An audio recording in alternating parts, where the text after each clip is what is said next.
I'm not sure what well, it's a comedy film, I know that.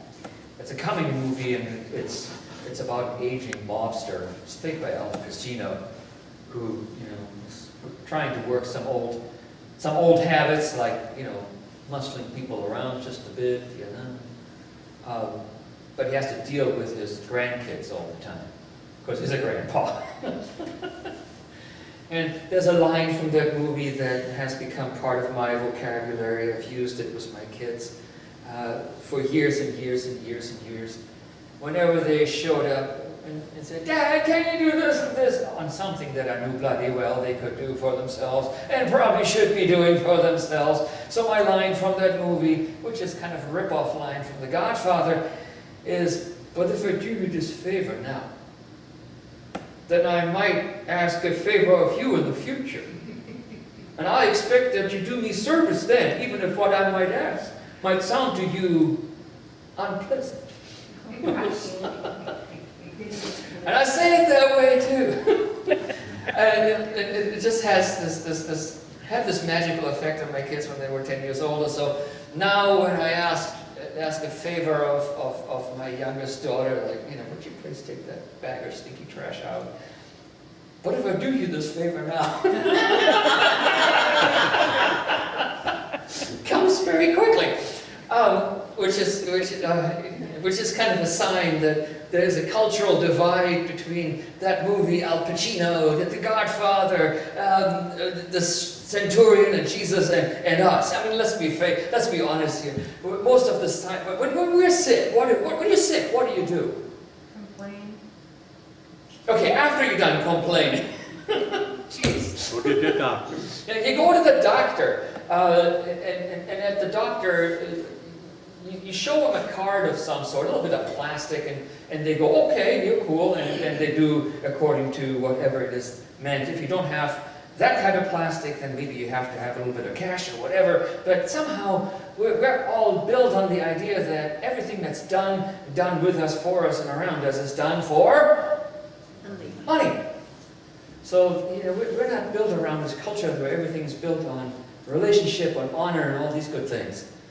And that little line comes from a place where everything's built on relationship. I do this for you. I expect that you do for me. And I shouldn't even have to ask, because it should be natural that you do for me, because I've done for you. This is what's behind these people showing up with Jesus. He's saying, "You know what?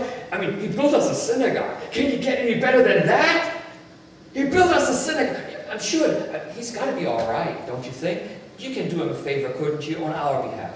Be on our ticket, right? Be on our heads. I mean, what they're doing is very, very simple.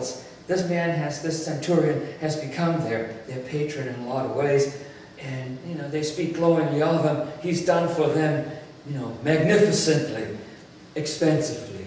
He has taken care of them. And they now, in sinfulness, do what comes natural. I mean, he's got a sick servant. Here we got, a prophet coming around. Hey, we can get this done for our friend, the centurion, for our patron, for our Godfather. And so here they are at Jesus' side. Could you please do this? So far, so good, right? What happens between Jesus and this centurion when they meet? Come on, say the obvious. They don't meet. They don't meet. You don't do that as powerful people. You save face. You meet in neutral places. And the moment that Jesus sets foot in the centurion's house, the centurion becomes Jesus' patron. But in a way he does anyway, because the centurion has people sent to Jesus and said, "You know what, I am not," hear the words, "not worthy that you should show up at my house. I am not worthy. I am the lesser of the two of us. I am the one who looks up to one who is greater. Who is greater." than me. And for that, truly, Jesus says, you know what? Some people realize who I am. And you around me, do you realize who I am? We're not in another green season, you know, folks. Green seasons. They start somewhere in Epiphany, when the stories get read that hint that Jesus might just be the Son of God. Remember these stories? Like the story of the wedding in Cana? I hope you remember, because we read it. It was January. It was cold. It was snowing. There was about as many people here as there were then, because there was ice. You know, and the story in the green season kind of just goes on. And more it becomes obvious if you follow the story quietly and from behind you. More and more it becomes obvious is that this Jesus, there is something here that is of note. At least you should know it. Many are being healed. He has taught with authority. He has spoken with much wisdom. He has, come to little places and large ones, and there has made disciples. He's called them by name, and they follow him along with a large crowd. Piece by piece by piece. It's time, says the story as it unfolds, to figure out who this Jesus is. He is the Son of the Blessed. He is the Son of God. He is the one who, in spite of the fact that he is the one of the greater honor and the greater state than you and I, has come to our house. The incarnation is, after all, God showing up at our house. And all pretensions of who is greater and who is lesser in those meetings are put away when Jesus rises from the tomb. It is obvious who is the larger. But then, that was Easter season. We've just been through that one, haven't we? And it's always something to keep in mind as we read the Bible. Who is the greater here, even though he is the more humble? And who is the humble one? And according to St. Paul's in Philippians, the humble one is Jesus Christ.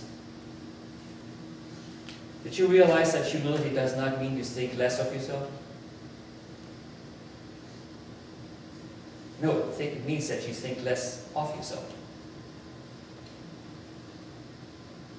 Or think of yourself less. Does that make more sense? Humility does not mean that you think lesser of yourself. It means that you think of yourself less. That is the humility of Jesus, who has in mind the good and the grace, the favor for others, and therefore does not embrace his own honor at all times, does not think about himself all the time, but thinks of the good of others, as he does in this place where he's called to a disaster of some sort. He goes, and without expectation, he heals even from afar. Faith, my friends, faith for you and I is a matter of realizing who this Jesus is.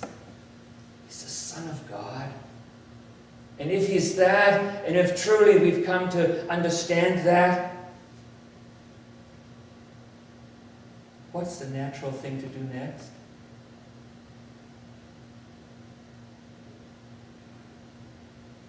It's to follow, isn't it?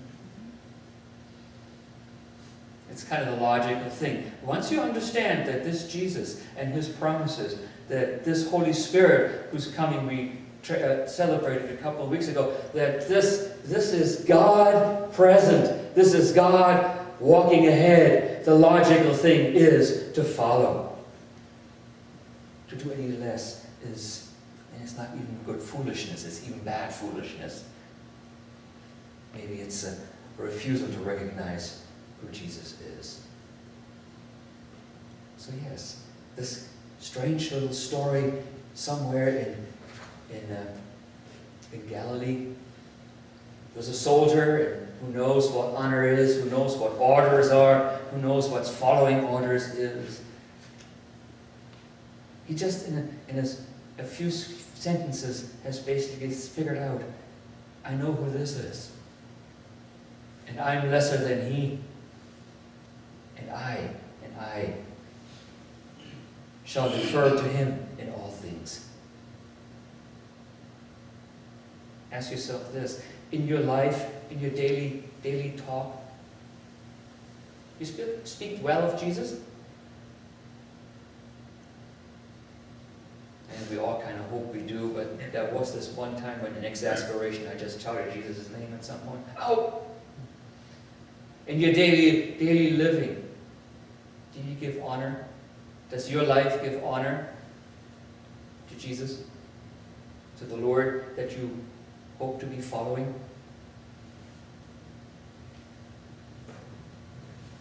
Are your lives clear in that we esteem God as the one who provides for us? Who do you bow to? Who do you bow your heads to in reverence? Faith.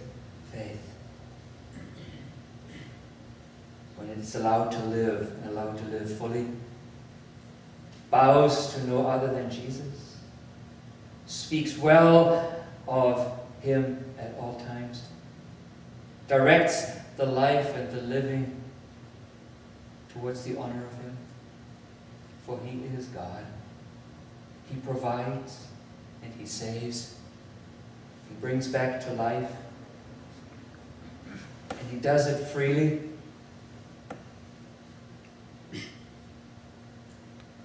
So, if he does you this favor, if God does you this favor, he might in the future ask you a favor. Now, is it going to really be unpleasant to do favors for God? And to see the living that you do for the glory of God, even guided intentionally by the good and the grace of the holy law of God. Do you see it as unpleasant? Surely you don't. And he does you this favor.